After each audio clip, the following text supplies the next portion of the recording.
여러분 안녕하십니까? 찾아주셔서 감사합니다. 여러분과의 소통은 저의 기쁨입니다. 끝까지 시청해 주시고 많은 댓글 부탁드립니다. 북한의 5대 명산 중 하나인 구월산에는 참으로 전설도 많고 재미있는 일화들도 많습니다. 제가 지난번에 김정일의 숫자풀이라는 주제로 방송을 할 때 우리 민족의 시조인 단군이 이곳에 도읍을 정하고 나라를 다스렸다라는 전설과 김정일이 구월산에서 미녀 강사가 낸 전설 퀴즈를 풀었다는 스토리를 말씀드렸습니다. 그때 김정일은 구월산 방문을 마치고 돌아가면서 차 안에서 뜬금없이 자주 웃었다고 합니다. 그러다가 김정일이 함께 동행하던 간부들에게 구월산에 육담집을 보내줘야겠소.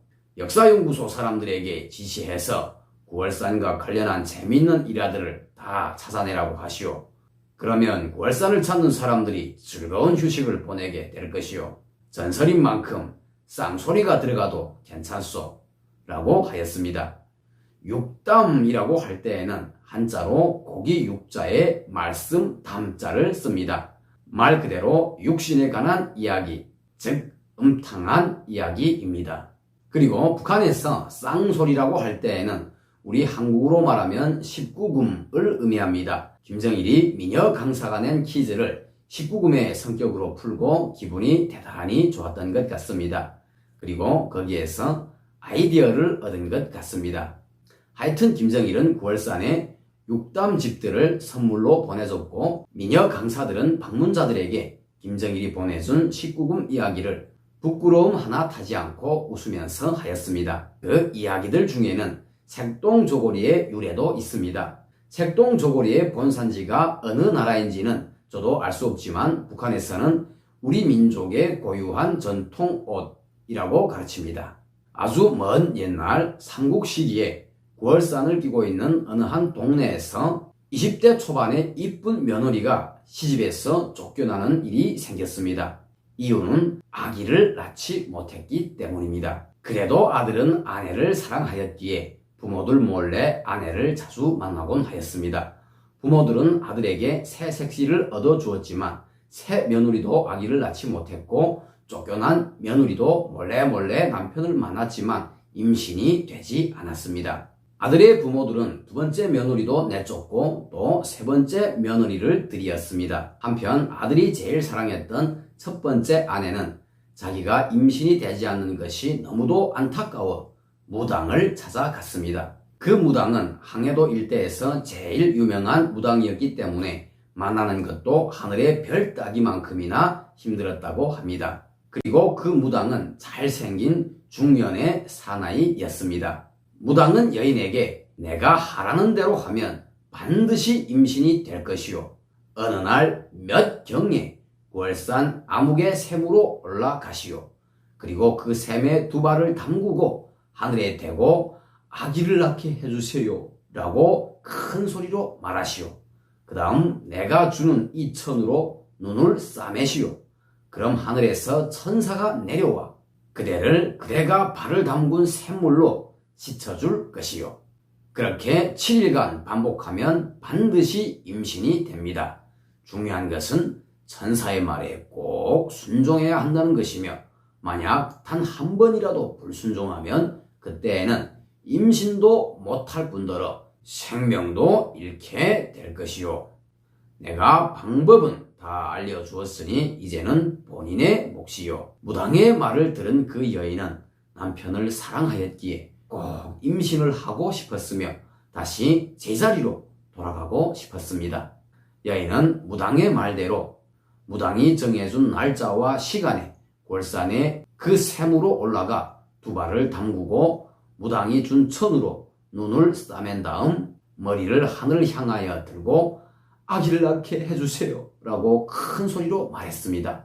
그랬더니 정말 무당의 말대로 어떤 손이 내려와 그 여인을 씻어주었습니다. 그러면서 말했습니다.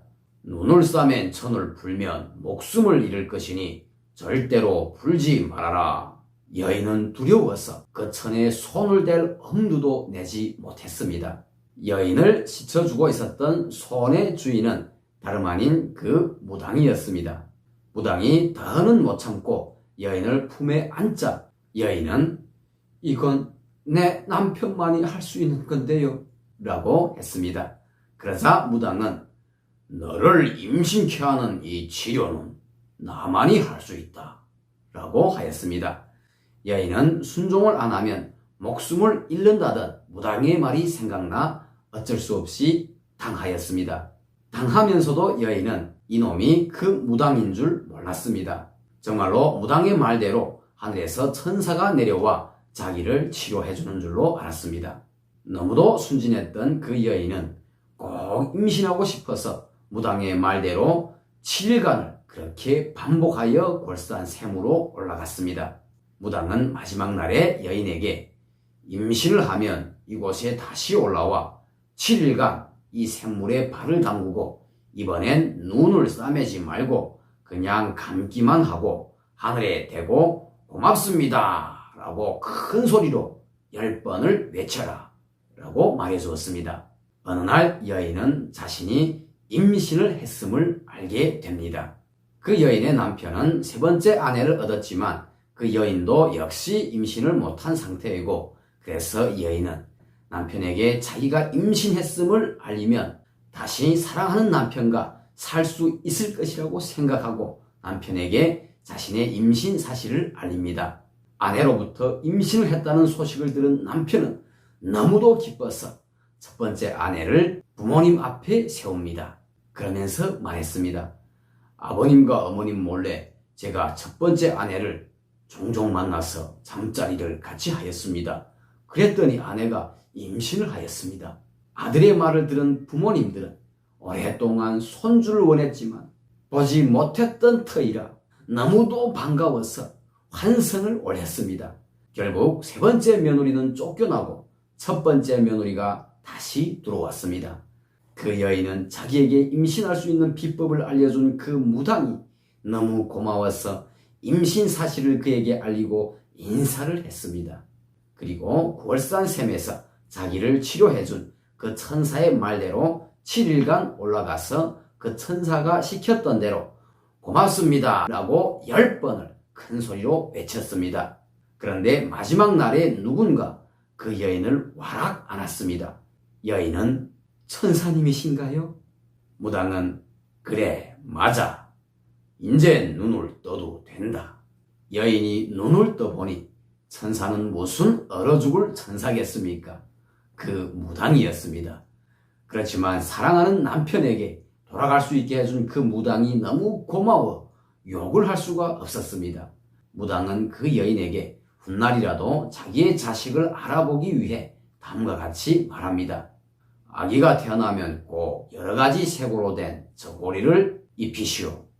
20년간을 꼭 입혀야 하오. 그래야 아기가 길하게 되오. 당신 배 안에 이 아기는 당신의 아기인 동시에 나의 아기이기도 하오. 내가 내 아이를 놓고는 거짓말을 할 수가 없소. 여인은 그 무당의 말대로 아기를 낳아서부터 20년간 여러가지 색으로 만든 저고리만을 입혔다고 합니다. 바로 이것이 색동 저고리의 유래이며 김정일이 구월산에 보내준 육담집의 수많은 이야기들 중 한 스토리입니다. 구월산 육담집에는 색동 저고리의 스토리와는 게임도 안 되는 너무도 야한 19금 스토리들이 대단히 많습니다. 그런데 이런 스토리들을 미녀 강사들이 새물새물 웃으면서 부끄러움 전혀 타지 않고 잘 이야기합니다. 제가 지금 방송으로 이야기하는 것은 그들에 비하면 아주 수준이 낮습니다. 이런 19금 이야기들을 나라의 최고 통치자가 많은 관심을 가지고 선물로 보내주었다는 것은 김정일이 얼마나 19금적인 사람인가를 잘 보여주는 예가 되겠습니다. 북한은 이런 걸 놓고도 김정일의 인민사랑, 위대성을 선전합니다. 참으로 소가 웃을 일입니다. 감사합니다. 다음 시간에 또 뵙겠습니다.